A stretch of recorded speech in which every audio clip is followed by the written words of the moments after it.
Welcome to the Pinch to Zoom podcast, the show where we zoom in on the latest tech news, products, and trends. I'm Stetson. I'm Gabe.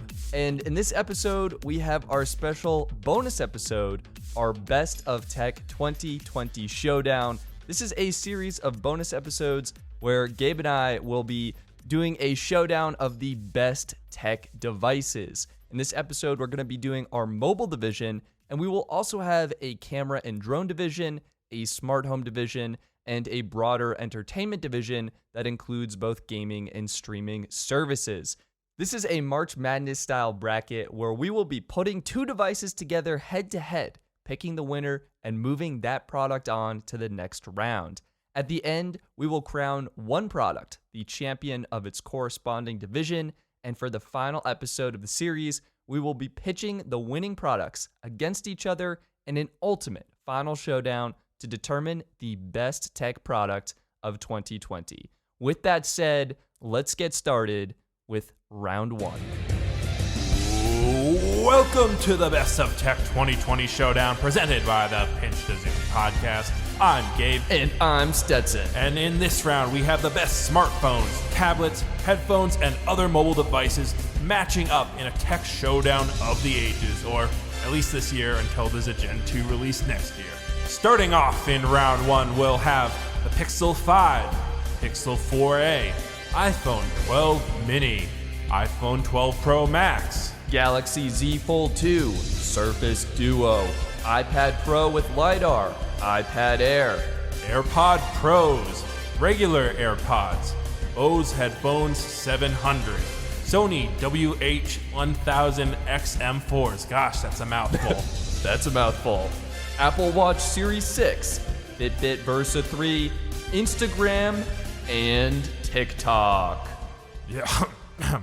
All right. Well, with that said, let's get into this showdown. Like we said, we're going to be doing it round by round through the bracket. And our first showdown, of course, Pixel 5 versus the Pixel 4a. An all Google game. All Google game, two phones here. Yeah, I mean, both are great, but really I think the glaring feature is price point. Pixel 5, $699 starting price. Pixel 4a, $349. That is pretty enticing, right? For the Pixel 4a. To go with the 4a. But however, Pixel 5, what are you getting for that price? So for the extra money you're spending, I think you're getting, honestly, a way better experience. You're getting 5G, which is someone who's in the mobile landscape. That's huge. Like, that's basically, it's not future-proofing it, but I think that gives Pixel 5 a significantly longer lifespan than Pixel 4a. Definitely depends on the person buying it. Like, if you're near a city, but for sure, future-proofed, right? For at least the time being. You're getting fast fingerprint reader on the back. You're getting an extra camera. So you're getting, along with the regular wide angle, you're getting the ultra wide angle camera, which is great, helps with slightly better portrait mode photos. And you're also getting, most importantly, a 90 hertz display. And not only does that help the phone feel faster with the faster, more premium internals, but it provides a way better experience.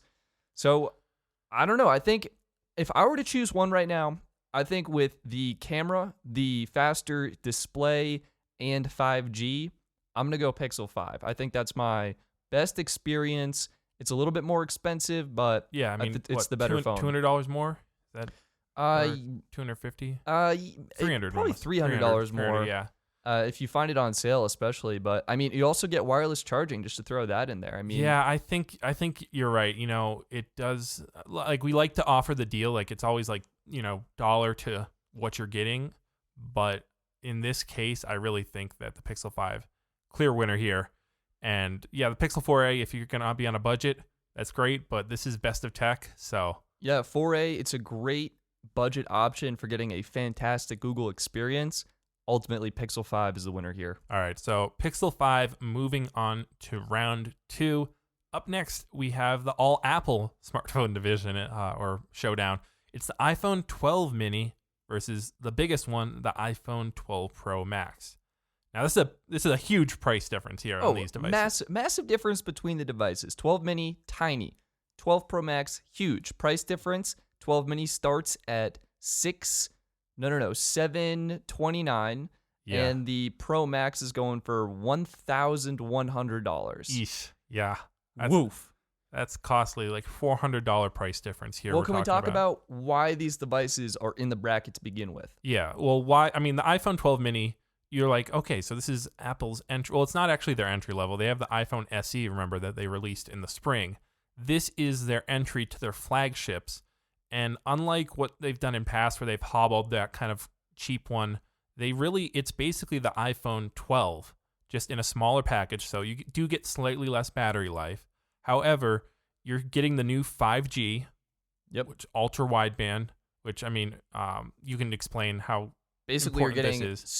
super fast data speeds on the Verizon network, or if you're in an area that is AT&T 5G Plus, or you happen to be in one of like the two cities that is T-Mobile 5G, but you're also getting, this is the first, the iPhone 12 series is the first series of iPhones to get 5G signals and antenna bands, and the 12 mini is now the most affordable iPhone that supports 5G.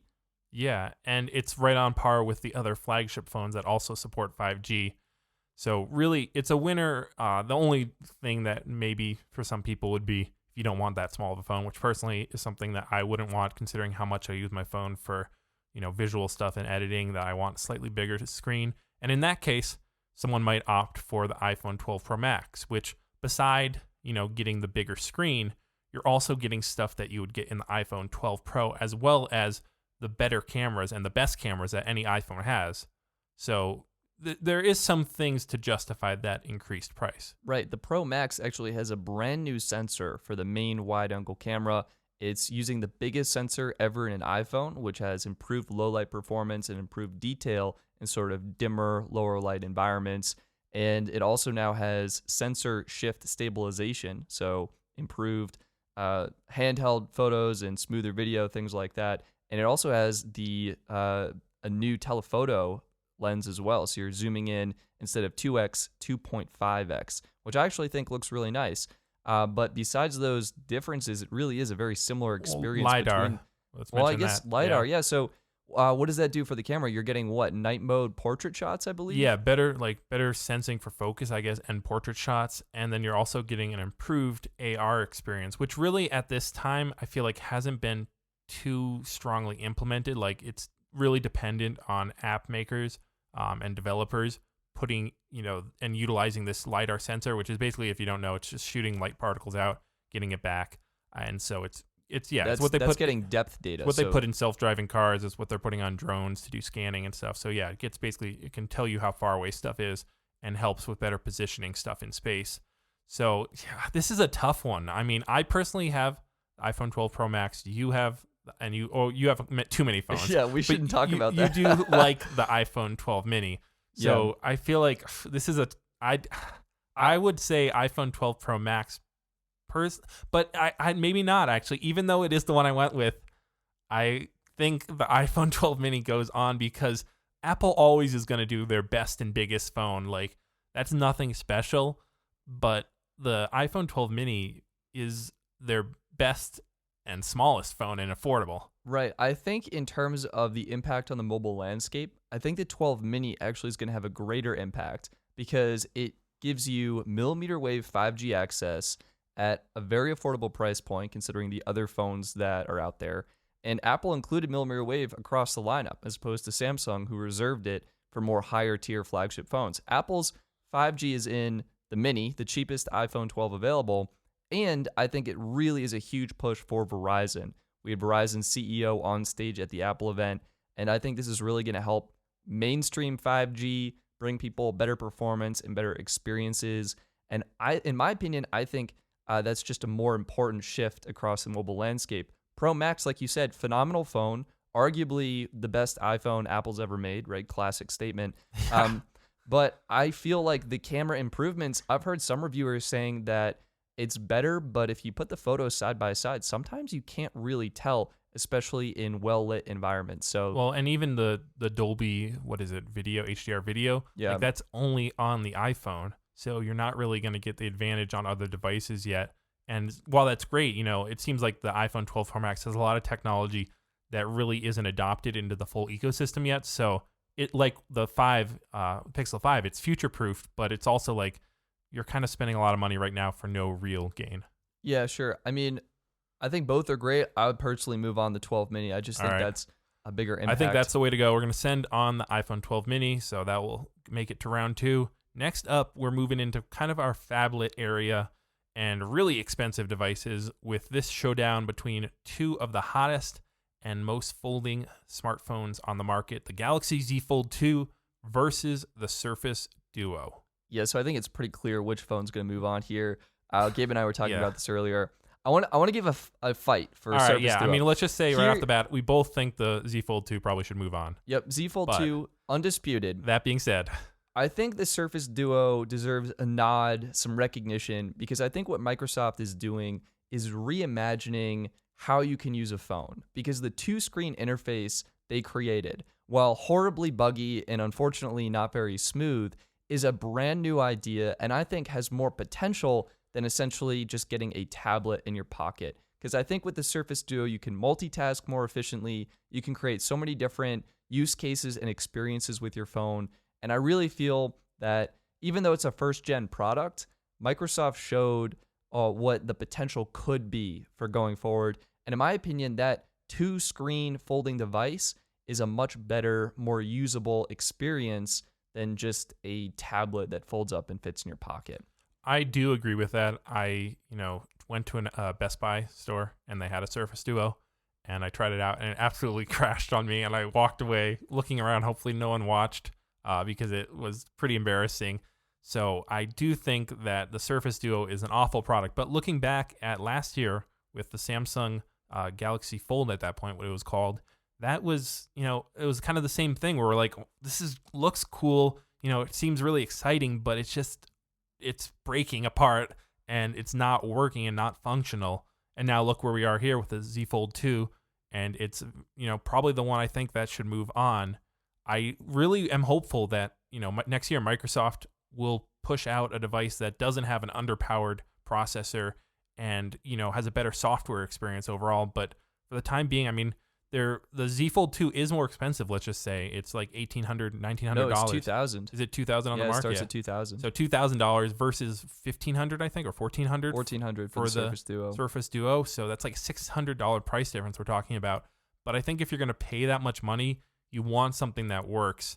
And the little time I also, in that same Best Buy that I was using the Z Fold 2, it's a really smooth device. And like, they took all that criticism and hate they were getting back and mockery, and they pushed it into a really good device and a good experience. Still, I'm not sure if it'd be something I would buy because, like you mentioned, it is just a bigger screen.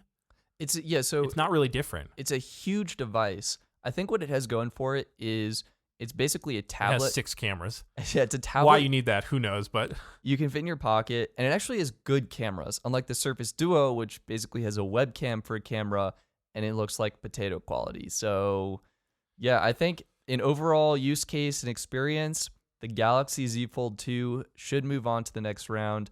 They also had their regular, is it the Z Flip? That was a cool product that didn't make our list just because I think like a regular phone is just going to be better camera, better experience. But the Z Fold 2, easily the best folding device on the market. It also does right have now. 5G, but boom. I don't think does it have millimeter wave? Yeah. Yeah, probably. If for you're that price, $2,000, you better be getting millimeter wave and be. 6G somehow in the future. All right, so let's move on the Z Fold 2 also to round 2. Now, here we are fully in tablet division, and I just want to apologize to anyone who's an Android or Microsoft user out there. We went full Apple with this one. I'm sorry, but it's iPad Pro with LiDAR, which is the new one they released this year in the spring, versus the iPad Air, which they released in the fall. Now, first thing, price. What is the prices we're looking at for here? So the iPad Pro starts at, I don't know, $899? No, $729. You asked me the price. You know the price. Why'd you set me up? Set you up for failure. Gabe, iPad Pro starts for $729. I think it is for the 128 gigabyte version. And then we're looking at I think it starts at 64 gigabytes for the iPad Air. And that is going to be, I think, $649. I'm seeing or $549. I'm seeing as low as $500. Yeah. Oh, but that's the old one. Yeah. I think it's $549. So $559. Yeah. Okay. $550. Let's say around for the iPad Air, 64 gigabytes though, and then $729 for the new iPad Pro 2020 with LiDAR, and that's 128 gigabytes. Obviously, as the name suggests, the new iPad Pro does have LiDAR, which we talked about on the 12 Pro and 12 Pro Max. However, it also has some other advancements and, advantages over the iPad Air. Notably, the faster refresh. What is it? What do they call it? Screen? Oh, it's a fluid motion display. Fluid motion. Apple always has to put a good name on it. And it also, what was the other one that it has? It just has more cameras on the back. Well, it has Face ID too. Yeah, it has Face ID. So that's huge. And it's a bigger tablet. So well, yeah, there's two sizes, right? You have your 11-inch. But even the 11-inch is bigger than the I think iPad you're right. Air, slightly. Well, no, actually, I think it's the same size, actually. It's the same size, but slightly bigger screen, I think, because smaller bezels. Right. But both the Air will work with the iPad Pro accessories now, which is kind of that crazy. is very good that Apple's done that. And the Pro does have that 12-inch, or 12.9-inch, or is it maybe 13 now? Yeah, 12.9. The bigger model. I mean, it's a pretty big toss-up here because the iPad Air basically came out of nowhere packing huge performance. A14 Bionic, slams. Kind of a better chip, basically. Oh my God. It's actually better than the Pro, okay? Like, straight up is better than the Pro. But I think the Pro is offering actually a better experience. 120 hertz display is going to look and feel so much smoother when you're using the device, make it feel faster, more responsive. And I actually think Face ID is better than the Touch ID and the power button. It's not only more reliable, it's more convenient because you can use it with your iPad in any orientation. You don't need to reach out and poke the power button to read your fingerprint. Touch ID on an iPhone works really well. Not sure about it on a tablet. I don't think it's the move on the tablet. And I'm going to say that LiDAR is actually a bigger deal than we think. As consumers, it's basically nothing. But I think But on a tablet, is it really the move? I think the potential, being able to hold the tablet and overlay elements in the real world with an augmented reality experience, I think this is game changing for commercial business, that industry. Game changing in maybe a year or two. I guess it will take time to build out, but I think the iPad Pro 2020 just marks the start of this evolution to technology we didn't even know we needed or how it could benefit us. I'm not so sure about that. I think the iPad Air, because of the way this refresh cycle has lined up with the years, I think the iPad Air is the one to go with. It's the newest. If they had released back in the spring the iPad Pro with the new processors that they've dropped into the iPhones now, that would have clearly been the one to go with. Because of the price savings that you're getting, granted, it's only 64 gigabytes, true, but if you're really, most people I feel like are getting a tablet for entertainment and, watching stuff, and so much is now in the cloud that the iPad Air feels like the way to go. Also, if you're an iPhone user, you don't have experience with a higher refresh screen, so you're not going to really notice anything going from, your iPhone to your tablet. So if anything, the Pro might make your phone look bad. Maybe, I guess. I guess. I'm actually a little bit torn because I feel you have an iPad Pro. Yeah, I have the iPad Pro, so maybe I'm a little biased. I think it's worth it for that better experience. But I also think Apple needs to update it because it's going to need the new A14 chip.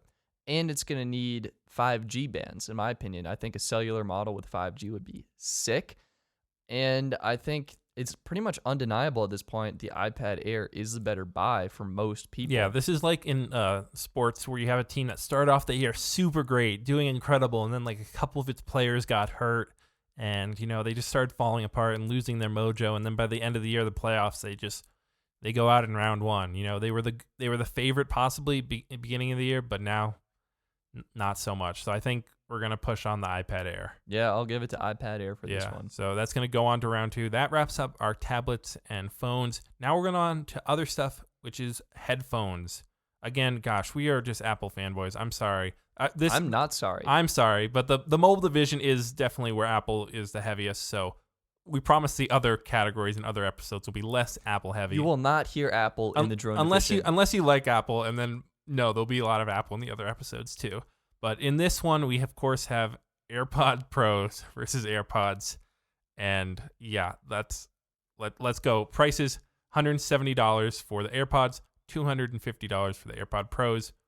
What are you getting for that increase in price? You're getting active noise cancellation in the AirPod Pros. You're also getting an in-ear design that has a little bit better of a seal, but Apple also engineered it so it doesn't make a too perfect seal. It allows some airflow in so your ears don't feel weirdly pressurized, which is kind of nice.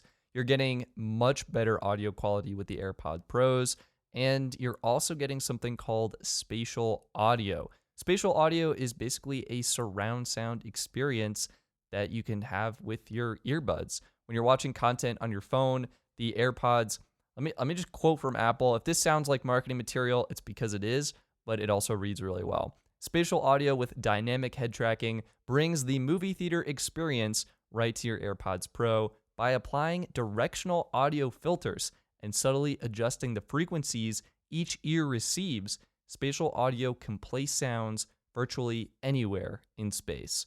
That is awesome, and it continues on to read, creating an immersive surround sound experience. So what it's using is using the gyroscope and accelerometer in the AirPod Pros along with your Apple device to basically create a virtual surround sound experience, and it's mapping your head movements in real time, calibrating the frequencies of the sound, all being transmitted over a wireless signal.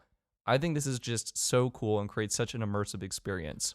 I'm not as sold on this. I have the AirPods, and I think they're a nice, I picked them up for $155. You can easily get them now. I've seen them on sale for $130. I think they're the way to go because these devices have the batteries like soldered right to the board, glued all together. You cannot replace the batteries once they go, and the batteries are definitely going to go in about a year and a half to 2 years tops is what I've heard from people. Mine are already going after barely a year. So I think you don't want to drop a ton of money. And because Apple's also going to be refreshing these every year, it really makes sense. Just go with their entry-level ones that are going to work and do the best for you. I personally haven't used the AirPod Pro, so I guess I'm not, and you haven't either, have you? No, I haven't. I wish so I had. Neither of us have used the AirPod Pros. I should have asked my dad. He actually has them, though I doubt he's even tried out the spatial audio. So I think really we don't have the experience of the AirPod Pros, but I'm not sold on that whole spatial audio thing, despite the marketing material that Stetson read. It seems like they basically kind of are trying to, justify some reason that, they can price these higher. I do think the noise canceling is cool.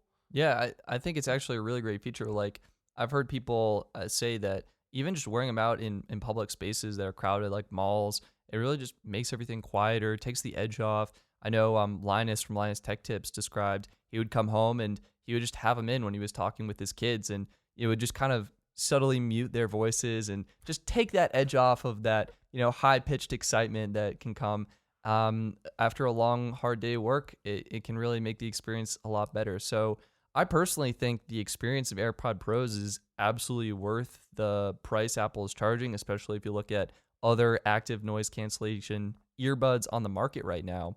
But I can definitely understand the skepticism, especially with the battery really only lasting, let's say, 18 months, and then you're probably going to need to buy new ones. And with the potential refresh of the Pros around the corner, I can see how AirPods could potentially be the better buy here. Yeah, it's really a close one. This one is the one that's going to overtime, and we should have like a phone a friend, honestly, like to decide, or flip a coin or something. That would have been smooth. But do you have a coin actually handy? Yeah, you do. Let's flip a coin on this one, because I think that's what it comes down to. Because if you have the extra money and you potentially want to try out the spatial audio, or you, for example, want something that cancels out sound because you're using them in a noisy environment, AirPod Pros are going to be the way to go.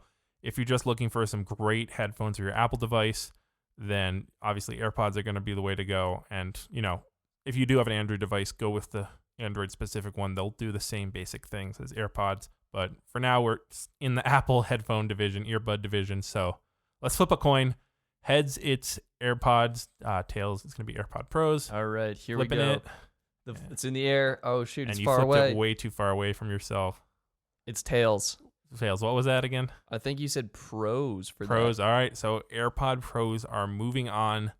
It is such a close thing that seems fine for me. So finally, other headphones here. We have actual real over-ear headphones with the Bose Headphones 700 And then we have the Sony WH-1000 XM4s. Gosh, I think those are just off the bat, those fall to an early, deficit based on trip. Yeah, based on their name alone. Their jerseys are so big to hold their name up that they're just like baggy and falling all over the place. So they're gonna have to dig a serious hole out. But I have heard some good things about them. Yeah, actually, I would actually give this W to Sony. Really? Yeah. I mean, you have the Bose headphones. I know, 700. I have the Bose. Here's why. So Bose is All right. great. They're known for their comfort. I think their new headphones are reasonably comfortable. I think they have a great modern design. It's different, and that's going to come down to personal preference. But I was reading that Sony actually supports better codecs for audio transmission. So the Bose will do Bluetooth audio transmission at AAC, but only for iPhone users. So Android users are kind of out of luck there. Whereas the Sony WH-1000 XM4s will do SBC, AAC, and LDAC. So I think just you get the added functionality or better audio quality of the Sonys, and I think they're just tuned a little bit better. They have a little bit better noise cancellation. They have a little bit better soundstage and performance, and they have really nice fast charging. So even though the battery life isn't as good as the Bose with that fast charging feature, I think you're going to be up and running pretty quickly here. So I'm personally gonna give this one to the Sonys. Gabe, I'd be curious to hear, if you have any thoughts on this. I do know one con to the Sonys is they only use touch sensitivity for controlling your sound or music with your ear cups, and I've heard that those touch sensors don't often work as well as the touch ones do on the Bose. Yeah, I think probably. I mean, I tried the original XM3s on, or not the originals, but the XM3s, the previous gen. And they weren't as comfortable as the Bose. I currently use the QC35s because they're just super light and everything.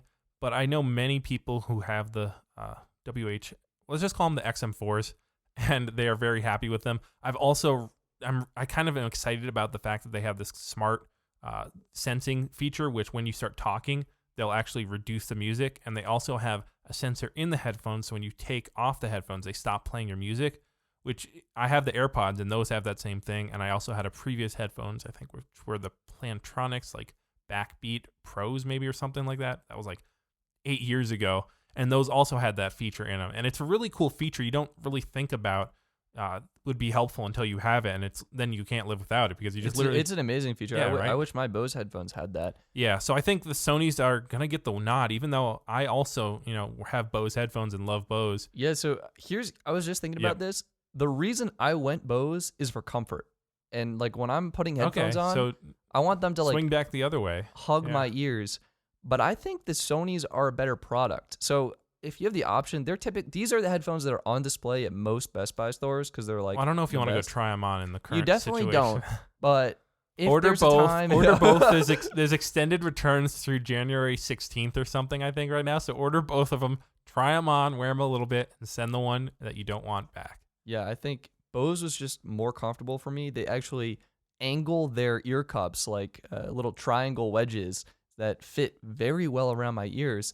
And when I tried the Sonys on, like way back when, it was actually the XM3s, I felt a little bit more compressed for me and just not as comfortable. So this one is going to be going to the Sonys, I think, even though like the Bose is the team we love. They're the underdogs everyone's cheering for.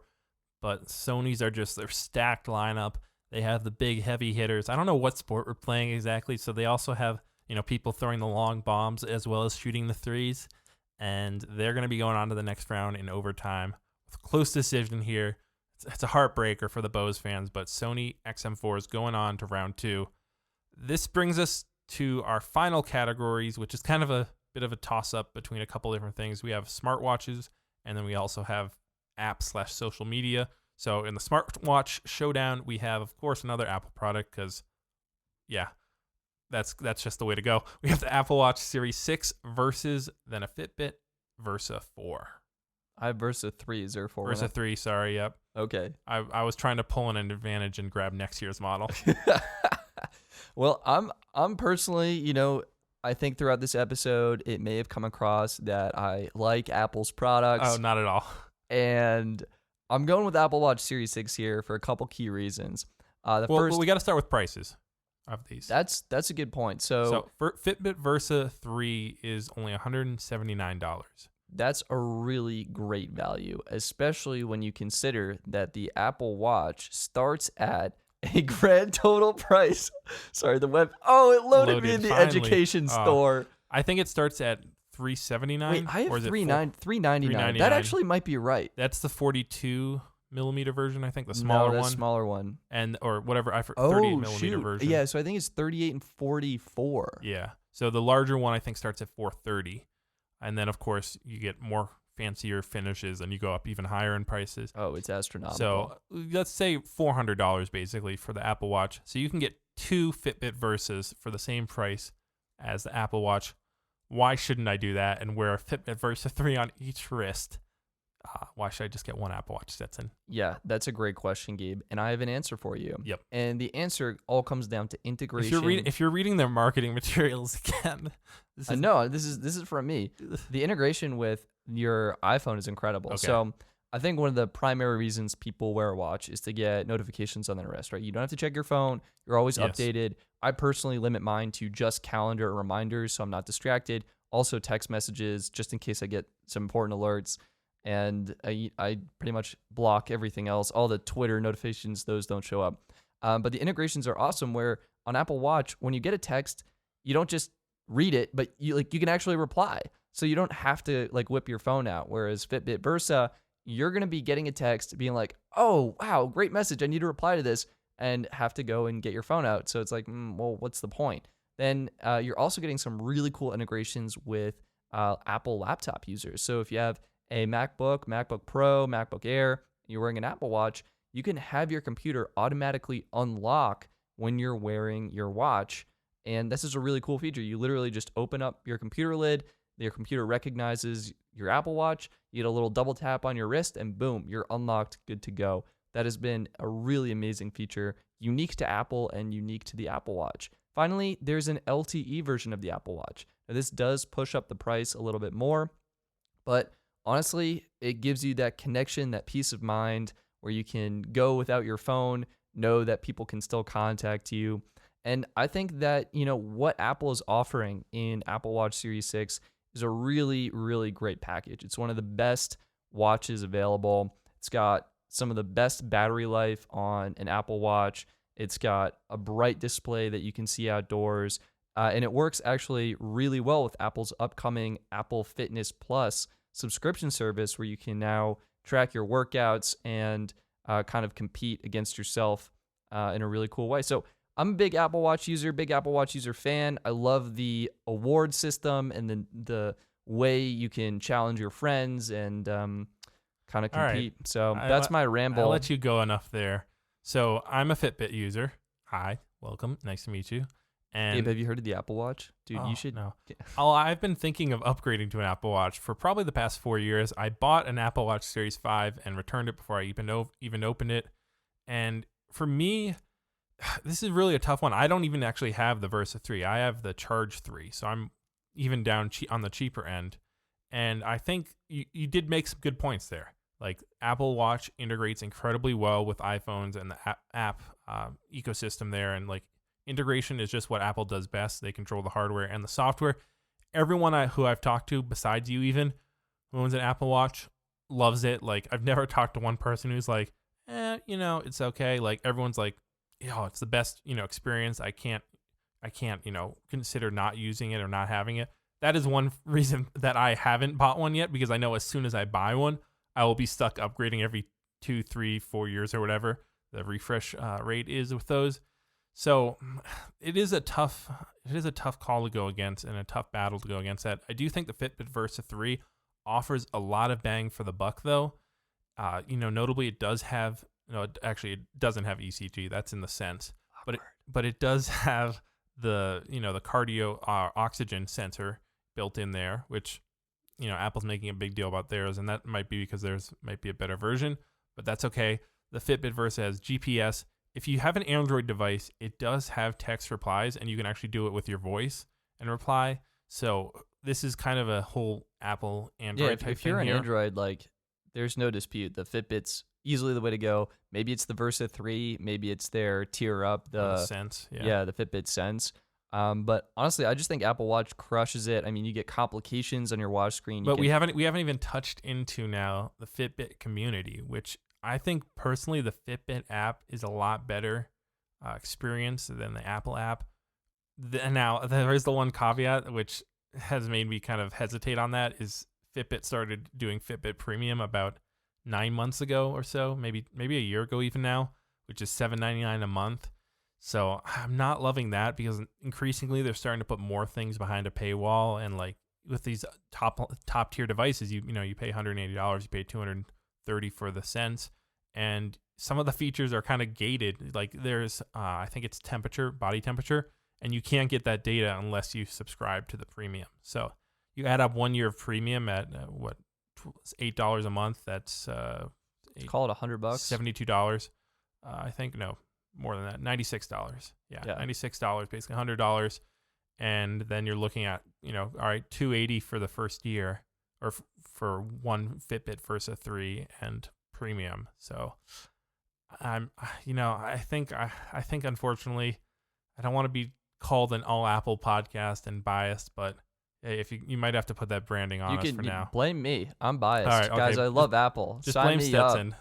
All right, yeah. If you get sponsored by them and I don't, because of all my negativity and trying to be fair and balanced, level-headed. Yeah, forget it. But I think it is going to be Apple Watch Series 6. Moving Apple on. Pay, Siri on your wrist, Maps, getting directions, getting those tapped. I'm in love with it. Final game and a showdown of this round: Instagram versus TikTok. This is a big one. Oh man, actually, this is the one everyone's been waiting for. Has nothing to do with. This is actually the first one that's not a tech device. It's software. It's a social media apps. And yeah, what's your snap reactions? Well, this would have been a very different story like 2 weeks ago before before Instagram. Wow, I'm confusing. Like they all look the same now with stories and everything. But before Instagram published their new update where they moved everything around and everyone hates it. So I think snap reaction is that I'm going with Instagram here right off the bat, but I think the new update kind of, Well, you personally don't use TikTok that much. Yeah, but there's a big reason why I'm not going for TikTok, and maybe we can touch on that. But I think snap reaction, Instagram is my move. I would say I think TikTok is the has a real chance to be the tech product of 2020. I think you look at how long it has been in the top downloads on the App Store, adding millions of users every month. Like it is incredible growth. And the AI, not really AI, the algorithm. Oh man, it's so good. That they have behind recommending content really is next level. It blows away anything by YouTube, by Facebook, by Twitter, by Instagram, by Snapchat. Nothing compares. It's so next level. I think that's actually almost why TikTok should win. And it's because the algorithm that they built is so next level that it allowed this application to dynamically adjust recommendations based on what market it was in. So it could attune to the US market, to the France market, people in Germany, all over the world. This algorithm would understand, it would take in data, understand these users, and give them flawless recommendations that created an addicting but also very enjoyable and crazy popular social media app.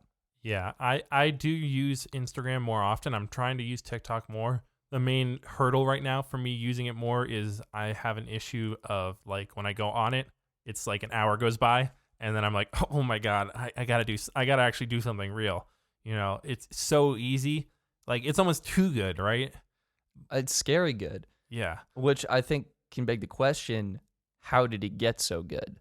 And this is are we I don't want to conspiracy lane here. No. This is there was a developer there's on a fan Twitter. streaking on the field, guys.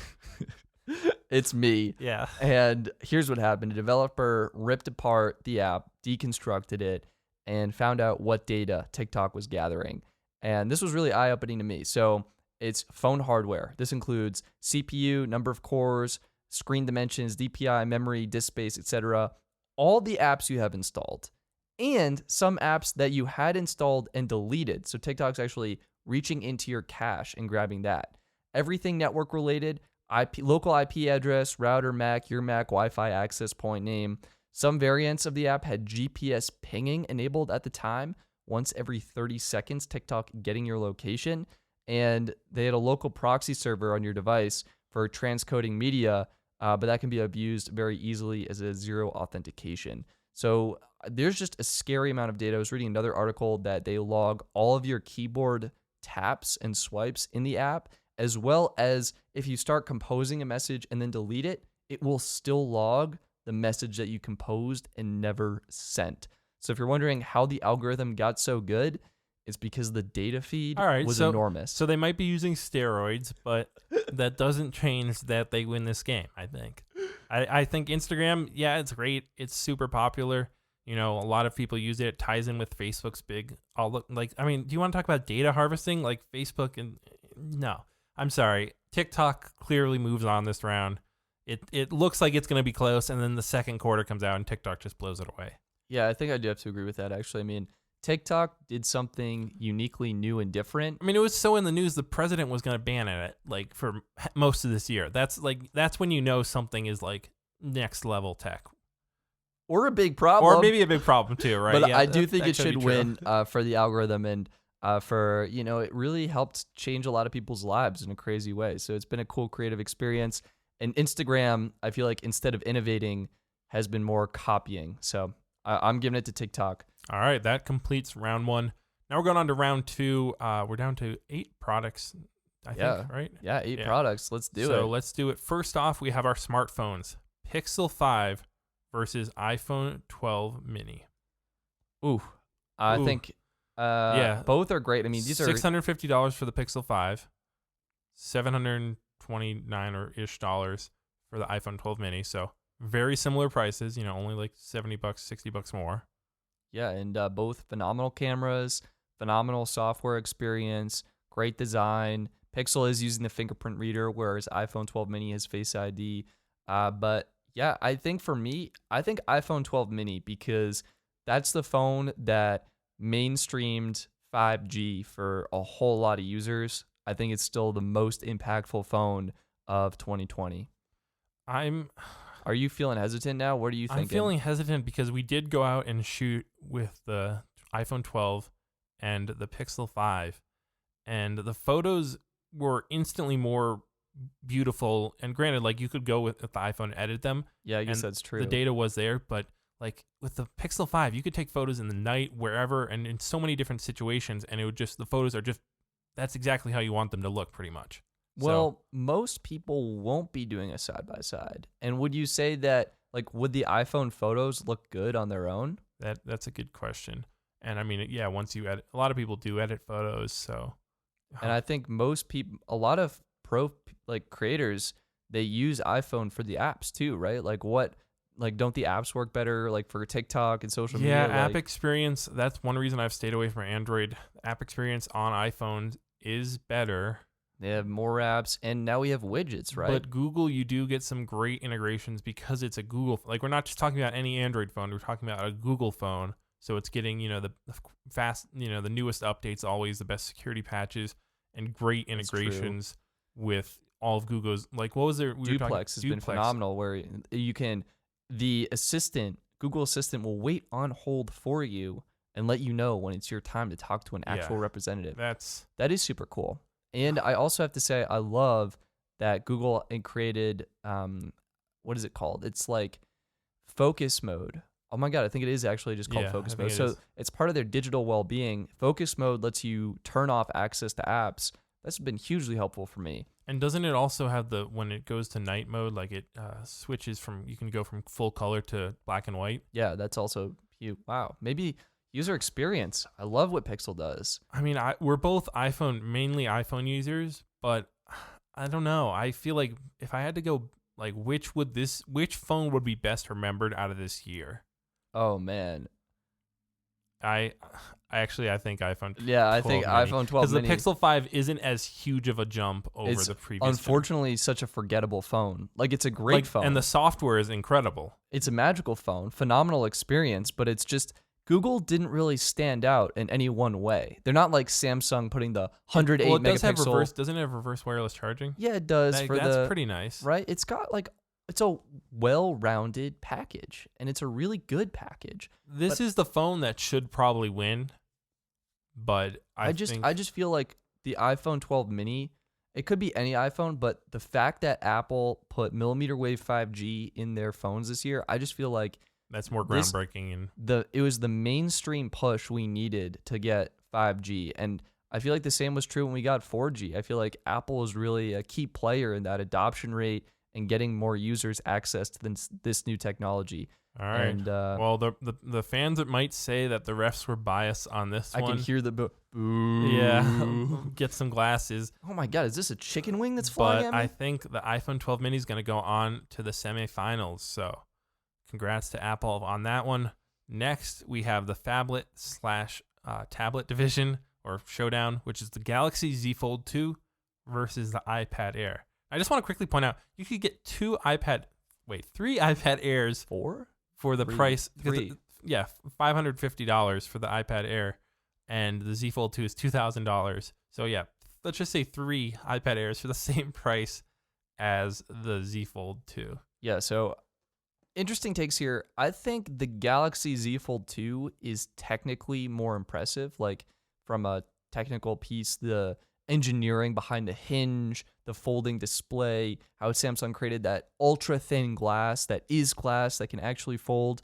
But I think when it comes down to it, I feel like iPad Air just empowers so many more people with the creativity, the apps, the tools, Apple Pencil 2 support, being able to hand draw things. I have to disagree here. I think that if you're, again, looking at, all right, what's going to be remembered more for this year, I think the Z Fold 2 is the one that's going to, because I think it's really the first folding phone, maybe that and the Z Flip, that was actually commercially, You're calling a $2,000 This isn't a phone? beta product. Yeah, okay, yeah. There's definitely $2,000. Think of like if you're like getting an iPad with a keyboard, Apple Pencil, you deck this thing out. I know. You get the top of the line iPad Air. But you're also not getting 5G with that, right? Even if you do get cellular, this is like a tablet experience. But you can get a tablet experience with the Z Fold 2, or you can get a phone experience. It's both. I think the Z Fold 2, I feel like moves on. I actually think the iPad Air. I mean, maybe I'm biased. I'm definitely biased. Yeah. But like, I actually feel the apps and like the creativity and the tools that Apple has behind iPad, I feel like is just it's so much better of a multitasking user experience. And I think it just empowers creatives. And I think, I don't know, I guess if I were to get one of the two, it'd be iPad Air without thinking about it. If I were to say which one is more memorable, then it's the Z Fold 2. So I guess, how do you want to qualify a winning product for this? If money wasn't an option, let's just take the price off the table. Okay? Well, yeah. It wasn't a factor. Which one would you get? So, well, it's still like, I guess a tablet in your pocket, or are you getting I think I would get the Z Fold 2 because potentially that could replace my phone and my tablet all in one. It offers the ability to have your phone, but then flip it out and use, it like a tablet and do some more heavier like spreadsheets and whatnot.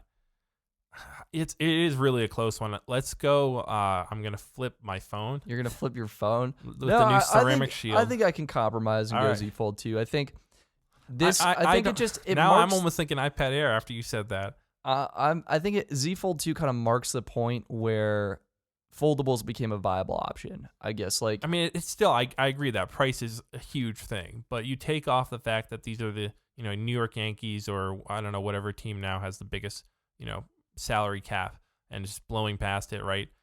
That it's the best, out there that you're going to get and it straddles the line between two, it's the bleeding edge, granted. It's the bleeding edge. And I think that's just enough to push it to the next round. I don't know if it's going to go any further, though, because it's going to run into some stiff competition. So Z Fold 2 goes on. That was a close one. Gosh, let's see how the AirPod Pros now fare against the Sony XM4s. I think AirPods Pro, I mean, super. $170 versus like No. The Pros we went with. So $250 versus $250. Gosh, $350, I think. Yeah, Or maybe $300 on a discount.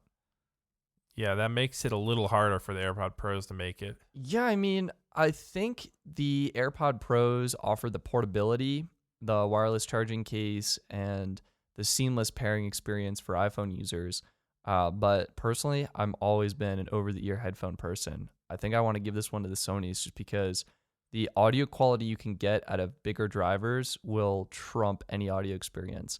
But maybe it's the overall experience we should be looking at. What do you think? Yeah, here? I would argue that the AirPods, just the ones that I have, the seamless switching between, I right now have two iPhones because I just got the new 12 Pro Max and I'm still kind of using my old 10s Max. And it's like I will go from one to the other. And the AirPods just seamlessly recognize which one I'm using and switch to that one. And then I go to my tablet and it's that is a really great experience. And granted, it's a first world problem to have, your headphones not switched when you're switching between your 5 different devices or whatever. But I really think the AirPod experience is great. Granted, not everyone though has Apple products. But you can still use AirPods with other but devices. You don't get that incredible switching. So if we take the switching thing out of the equation and the spatial audio too, would that also be removed, or does that work with? I don't think it works. Yeah, I think it's all Apple. I think if you take those two out, I guess is that wrong to do that? What is a? Yeah, well, I think maybe it is wrong to do that because who's going to be buying the AirPods? It's the people with the product, with the app, and you should. It's not which one should you be buying. I almost think I'm coming around to it. I think AirPod Pros, thinking back, AirPods in general is just like a cultural revolution where they started out as looking super weird, and now I feel like when I was in college, I feel like most students were walking around with those AirPods, and it wasn't the Pros at the time, but I think just the cultural shift that AirPod Pros caused. Wireless earbuds. Yeah. All right. And the push for competitors too. Like now you can get multiple different types of wireless earbuds. So. Yeah. All right. I think the AirPod Pros. Yeah, you made a good argument. The XM4s didn't have as big of an upgrade over the XM3s as everyone hoped for, and it wasn't really a huge redesign, so they're not going to be as memorable. Yeah, AirPod Pros move on to the semifinals. Finally, we have the weird showdown of Apple Watch Series 6 versus TikTok. I'm just going to say TikTok wins. That's it. It's not a competition, I don't think. Sorry. Yeah, I think you're right. I mean, TikTok had so much story behind it. If we're talking about what's most memorable, TikTok. Yeah. And I guess what the best tech, I mean, Apple Watch is the best watch, but I feel like TikTok is this is just an unfair competition. It's just people are like, why are we having the Little League team play against, an MLB baseball team, right? It's like not even the same league. So, yeah, TikTok moves on. That brings us to our semifinals now. And, yes, also presented by our sponsor, Pinch to Zoom Podcast. Wow, that's what a coincidence. But we have still left in it, just to recap, iPhone 12 mini, Galaxy Z Fold 2, AirPod Pros, and TikTok. Who would have expected us to be here? 2 Apple products, Samsung product, and then a TikTok. And then Chinese, a TikTok. Some people would say a CCP, Chinese Communist Party product, but that's up for debate. All right, let's start with the smartphones. Starting it off at the top, iPhone 12 mini versus the Galaxy Z Fold 2. Of course, price biggest thing. And huge difference. You could get 2 iPhone 12 minis for the same price as Z Fold 2, $750 or $729 versus $2,000. So is this even a competition? Or I actually paused here. My thinking was that the Z Fold 2 is such a new piece of technology that maybe it is the best of tech. Like this is the apex of tech in 2020, a foldable device that we can use with bleeding edge technology. But does it have, I still think, you can put out the coolest, there's that intersection of, all right, this technology is new, this technology is super expensive, but is the use there? Yeah, I guess you're right. I think. And are people using it, or is it just, kind of sitting in Best Buys and looking cool and having people like me try it out and, being in ads and stuff and tech reviewers talking about it and, showing it off in pics because it looks so cool. But can we copy and paste this segment in the very first argument when we were debating this? No, but I do think that, you bring up a great point that iPhone 12 mini is going to have a larger impact on more people with not only 5G, which I've been such a big fan of this whole time, but just with the better cameras and the computational photography that Apple is doing. And, we didn't really get into it, but what they're doing with HDR3, with their night mode, and with their, what do they call it? It's the, enhances the images, but it's oh yeah, gosh, it's that special specific term that we both can't think of. Yeah. But it's like, what it's called, everyone. Yeah. But I agree that, iPhone 12 mini, it's bringing the best of the iPhone down under $800 and bringing it into a smaller size, which is something that I don't need, but something that a lot of people really like. So I think it's going to be iPhone 12 mini. iPhone 12 mini, it is. Going on to the finals. Now we have another Apple product, the Airpod Pros versus TikTok. It's a tough one, but I think TikTok wins. I think it's crushing it right now. It's just on a roll. Yeah, I was thinking, what is the... And this might be a little unfair that we put in a social media app. It's a cultural revelation. I think AirPods were a cultural revelation, and it was really cool seeing those come out. Yeah, revolution. Both things maybe. Yeah, I think AirPods were maybe 2 years ago. But they were sweet, yeah. And I think 2020 was really just the year of the TikTok. I feel like so many people bonded and connected at home with making TikToks, with connecting with other TikTok users, reacting to content, sharing more content than ever before. Learning fun dances or not learning them. Yeah, unlearning them, trying their best. Failing. And I think that it's, I think TikTok should go on. Final round. Okay, so that brings us, ladies and gentlemen, here we have the final showdown. Deep Fusion. That was the name of the photographer. Great timing on that. I needed to get it out. You should have waited till we got to talking about the iPhone 12. But that brings us now to our finals: iPhone 12 mini versus TikTok. Basically you can boil this down to wrong order. You can boil this down to 5G versus the new social media. Wow. I guess so. It's actually, this is a really good showdown. It's almost meta. Because you could have the new social media that's using 5G on your iPhone 12 mini. Right? Whoa. So what's better? Is it the app that empowers you to create, or the phone that you're using to create on the app? Yeah, well, which came first? The phone came first. The phone 100% came first before the app. Literally, the app wouldn't exist if Apple hadn't created their ecosystem. There are other phones out there too. That's also very true. Yep. Mm-hmm. Yep. This is a tough one though. I'm best of tech. Tech. Do we? TikTok. It just feels wrong to have a social media app win our mobile division, but it's just crushing it. It was such a cultural revolution. I've said that 4 or 5 times. We have a counter. Don't turn that into a drinking game. But I feel like it's the best of iPhone and it's the best of social media pitched against each other. Yeah. I'm at a loss. After this many rounds, I have almost nothing left to say. How do we distinguish this? What would qualify best of tech? What does that mean? TikTok's free to use as long as you have a smartphone. It's accessible to everyone, except for you're selling all your data and stuff to the Chinese Communist Party and whoever else is looking at it. iPhone 12 mini, $700. If you're not an Apple user, you're not going to want it. This is a tough one. I'm leaning towards TikTok, but I'm also trying to balance against that and see my way that I've been leaning the past couple of rounds. Sending TikTok through. But here's one thing to consider. Okay. Is TikTok is one social media platform, whereas iPhone 12 mini you can use all the social media platforms, and you're getting unlocks a lot more. Unlocks so much more creative potential for photo capturing, for getting the ultra wide angle, night mode shots, computational photography, 5G, the deep fusion that I pulled up, mistimed.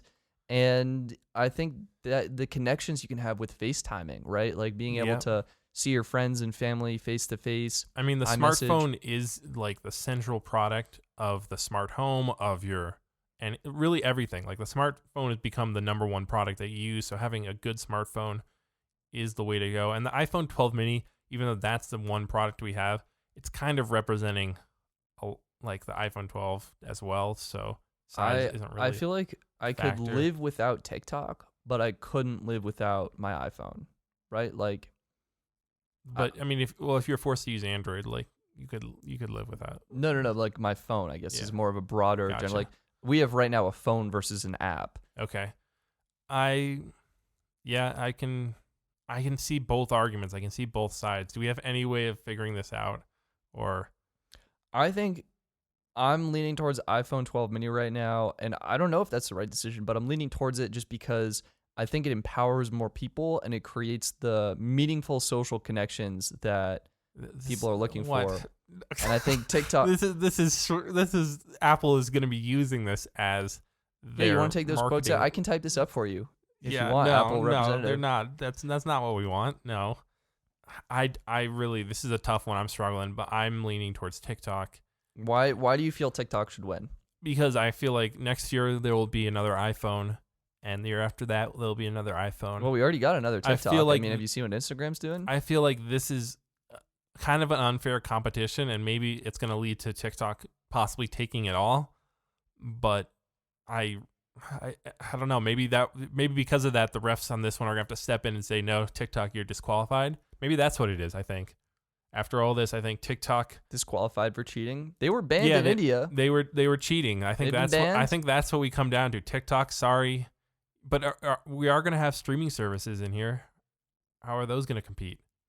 You know. With what? I don't know. Later in the entertainment division. So, Yeah. all right, I think that's our final ruling. Is TikTok.